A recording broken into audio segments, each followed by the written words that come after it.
नमस्कार दोस्तों, मेरा नाम है धीरज। आज हम लोग देखेंगे कि बिहार दरोगा के एग्जाम में 1275 वाले में मेरा कितना नंबर आया है, और साथ में देखेंगे दिन भर क्या क्या चला और किस तरीके से 2:30 बजे आज का नींद खुल गया और आगे क्या क्या बात करेंगे। देखिएगा पूरा वीडियो जरूर, क्योंकि बात करेंगे बिहार दरोगा बीपीएससी की किस तरीके से तैयारी कर रहे हैं। सुबह सुबह उठने के बाद थोड़ा सा भजन, और भजन के साथ ही हम लोग बात करते हैं बीपीएससी बिहार दरोगा में कितना नंबर है। 116.4 और कटअप गया था ईडब्ल्यूएस का 121 के समथिंग, यानी 5 नंबर, यानी 2-2.5 क्वेश्चन का अंतर है रिजल्ट और मेरे रिजल्ट और कटअप से। दूसरी चीज़ है कि जब हम लोग एग्ज़ाम दे के आए थे तो बात किए थे कि कितना हमारा स्कोर बन रहा है, तो उस समय जो दरोगा के लिए ज्ञान बिंदु का जो आए हुए था क्या आंसर की जारी हुआ था, तो उससे मिलाने के बाद लगभग 130 प्लस हमारा स्कोर हो रहा था। तो कहीं ना कहीं बीपीएससी जो दरोगा का एग्ज़ाम लेती है, बिहार एसआई का जो एग्ज़ाम लेती है, ये ना तो क्वेश्चन देती है और ना ही आंसर की जारी करती है। सिर्फ रिजल्ट भी जारी नहीं होता था, लेकिन अब की बार से रिजल्ट पीटी का रिजल्ट भी स्कोर दिखा रहा था। तो हो सकता है कि या तो हम काउंट किए होंगे, उसमें ज़्यादा काउंट कर लिए होंगे, क्योंकि एक मानव स्वभाव होता है कि लगता है अरे ये भी सही होगा, ये भी सही होगा, ये हो सकता है। दूसरी चीज़ ये हो सकती है कि आयोग कौन से क्वेश्चन का आंसर क्या मान रही है, तो ये आयोग के ऊपर डिपेंड करता है कि कौन सा। वो तो आयोग बताती नहीं है कि ये इस क्वेश्चन का जवाब ये है। तो जब किसी कोचिंग वाले का या कि अपना आकलन या किताब का आकलन जब हम लोग मानते हैं, तो कुछ क्वेश्चन इस तरीके के होते हैं कि वो सिर्फ आयोग पे ही डिपेंड करते हैं। वो हर एग्जाम में 7 से 8 क्वेश्चन होती है। यहाँ तक कि बीपीएससी जब एग्जाम लेती है तो उसमें भी क्वेश्चन बैंक और आंसर की जारी करने के बाद आपत्ति मांगी जाती है कि आपको किस प्रश्न पे आपत्ति है। लेकिन ये बिहार दरोगा वाले एग्जाम में आपको देखने को नहीं मिलता है, कोई आपत्ति नहीं और कोई आंसर की जारी नहीं होता है, कोई क्वेश्चन बैंक नहीं मिलता है। इस वजह से ये हो सकता है कि इसमें क्या आयोग मान रहा है, इस वजह से मेरा रिजल्ट ये अब की बार भी बिहार दरोगा का पीटी नहीं हुआ था, जो हम पहले भी वीडियो में बता चुके हैं कि मेरा, लेकिन नाम यहाँ धीरज कुमार दिया हुआ है, आप देख सकते हैं। ठीक है, तो यही है। अब देखिए आगे कुछ कमियां रहती है जिसको पूरा करना रहता है, अब उसको करना है आगे सब कोई। और नए लोग जो है सो वो कोचिंग पकड़ने के और इधर उधर बहुत से मटेरियल पढ़ने के अलावा वो ये काम कर सकते हैं कि बिहार दरोगा का सिलेबस डाउनलोड करें और प्रीवियस ईयर क्वेश्चन के हिसाब से अपने आप से टॉपिक बनाएं, और उस टॉपिक पे आपका कितना पकड़ बन रहा है, इससे अपने नंबर को इन्हेंस कर सकते हैं। और मल्टीपल मैक्सिमम क्वेश्चन लगाए किसी भी सबसे पहले तो प्रीवियस ईयर पर कमांड करें, प्रीवियस ईयर होने के बाद जो टॉपिक बना है उसको कमांड करें, उसके बाद हमेशा सेट प्रैक्टिस करते रहें। उससे क्या होता है कि आपको वेरियस टाइप की क्वेश्चन मिलेंगे और आपका सोचने का तरीका और टॉपिक का देखने का नज़रिया ब्रॉड लेवल पे हो सकता है कि आप इसी टॉपिक को किस एंगल से देख रहे हैं। अब ये नहीं कि 1857 का क्रांति लेके पढ़ने बैठे तो 7-8 दिन उसी क्रांति के पढ़ के बैठे हुए हैं, और टीचर लोग भी 3-4 क्लास 8-10 क्लास बनाते रहते हैं। तो इस चीज़ को आप ध्यान दे सकते हैं। खुद से क्वेश्चन का एनालिसिस कीजिए, प्रीवियस ईयर क्वेश्चन का पीवाईक्यू को देखिए, और सिलेबस को देखिए कि सिलेबस में कौन सा टॉपिक सम्मिलित किया गया है, उस टॉपिक के हिसाब से आप अपना पहले ये कंप्लीट कीजिए। हवा में तीर मारने से, हवा में पढ़ने से ये बैच ले लो, ये बैच ले लो, इसका पीडीएफ ले लो, उसका किताब ले लो। अगर उनके क्लास से ही, उनके कॉपी से ही सबको बनना रहता तो सबको क्यों बना देते। 60,000 70,000 बच्चा एक कोचिंग में 1 लाख बच्चा पढ़ता है, सबको दरोगा बनना है, क्यों नहीं बनता है।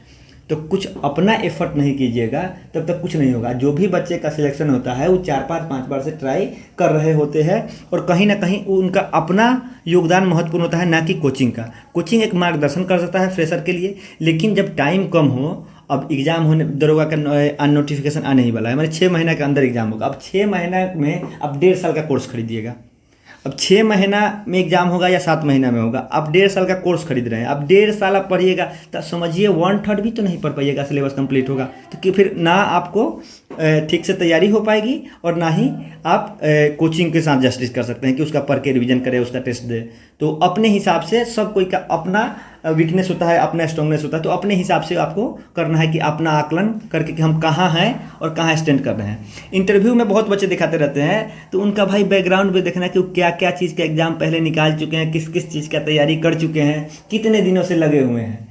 आप अभी मार्केट में नए आए हैं, इस कंपटीशन में अभी नए आए हैं, और उन लोगों का स्ट्रेटजी जब आप फॉलो कीजिएगा तो आपको दिक्कत होगा।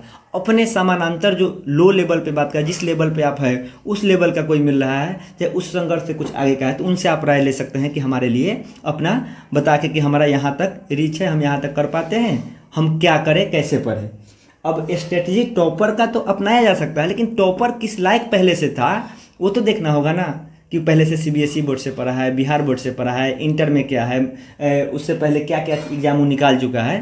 तो ये बात ध्यान रखिएगा। और उन लोगों के साथ क्या है कि उन लोग का नॉलेज एग्जाम देते थे ब्रॉड हो गया था, सिर्फ कह देते हैं ये किताब पढ़ लो, एक किताब पढ़ लो उससे हो जाएगा, ये पढ़ लो वो पढ़ लो, वो नहीं। आप अपने हिसाब से तय कीजिए कि आपके लिए क्या बेहतर है और आप क्या कर सकते हैं ये बिहार दरोगा के एग्जाम के लिए या किसी भी एग्जाम के लिए। अब अपने वीकनेस और अपने मजबूती पक्ष को अपने से आकलन कर सकते हैं या किसी सीनियर से आप मदद ले सकते हैं। स्ट्रेटजी यूट्यूब वाला फॉलो करना ठीक है, देखिए समझिए, लेकिन आपके हिसाब से कौन आपके लिए सूटेबल है वो आपको तय करना है, ठीक है। तो बात की हम लोग तैयारी पर, ये आप देखते हैं सुबह पे नाश्ता मिल गया है चना मूंग, और देखिए किस तरीके से बच्चे सुबह में स्कूल जा रहे हैं। आज दिन भर कोई मुझे परेशान नहीं करेगा, ये सबसे खुशी की बात है। ये देखिए अनोखा कुमारी की कितने स्कार्फ हुए हैं, कैसा हेयर बेल्ट, और ये पलक रेडी हो गई है स्कूल जाने के लिए। और ये लोग स्कूल जाएंगे मतलब आज दिन भर मुझे शांति मिलेगी, कोई डिस्टर्बेंस नहीं होगा। पर छोटा वाला तो है ही। सुबह में अपना सेगमेंट शुरू करना क्या था कि मॉडर्न हिस्ट्री हमारा खत्म करना था। बीपीएससी प्रीवियस ईयर क्वेश्चन लगभग 600-700-800 क्वेश्चन थे, तो 2 दिन का टारगेट था ये खत्म करना है। और खत्म करने के बाद ये देखिए क्वेश्चन, किसने बिहार में महलवारी बंदोबस्त प्रणाली की शुरुआत की थी। तो ये बंगाल से लोग महलवारी भूल गए और अस्थायी बंदोबस्त में बहुत लोग ये इसमें कंफ्यूज कर गए। लेकिन क्या है महलवारी, हम लोग कहाँ जा रहे हैं, पंजाब और पश्चिमी यूपी में लगा हुआ था। ये हॉट मैकेंजी के द्वारा लगाया गया था। इसके साथ ही सामने क्या हुआ कि पलक स्कूल से आ गए, स्कूल से आने के बाद जाना हुआ इनको, छोटा बाबू जो है चले गए थे पढ़ने। उनका एक दोस्त है, तो दोस्त जहाँ ट्यूशन पढ़ता है वो बार बार कहता है कि हम वहीं पढ़ने जाएंगे, कहीं और नहीं। तो चले गए, वहाँ पे पढ़ाते हैं मंजित सर। तो चलते हैं, वहाँ रो रहे हैं, लेकिन उनको पलक दीदी आएंगे तभी हम पढ़ेंगे। पहले जाने के लिए जिद कर रहे थे, वहाँ जाके रो रहे हैं कि पलक दीदी आएगी वाले हैं, और ये यहाँ पे बैठ के रो रहे थे। महीना ट्यूशन बंद रहेगा। देखते देखते हंसी खिल गई। अभी जाना शुरू किए हैं, ABCD वगैरह सीख रहे हैं।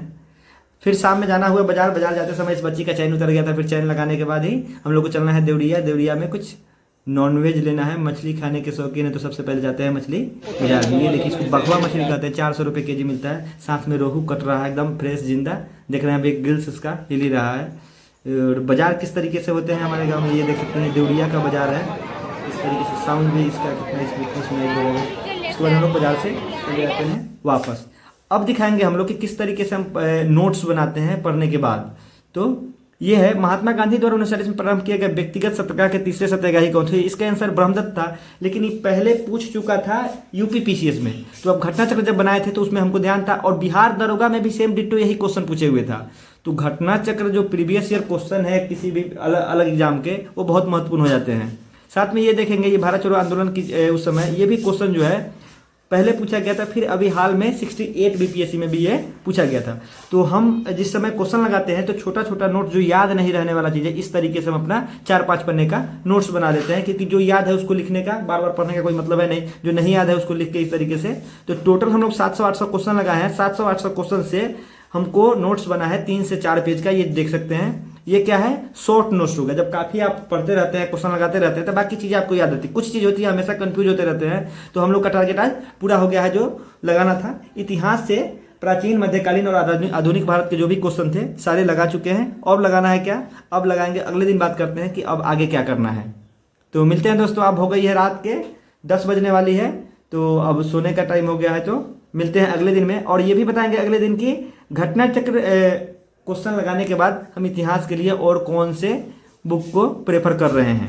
तो ये टाइम हो गया, टाइम 9 बजने वाला ही है, 10 बजने वाला है, 9:50 हो गया। तो मिलते हैं अगले दिन की वीडियो में।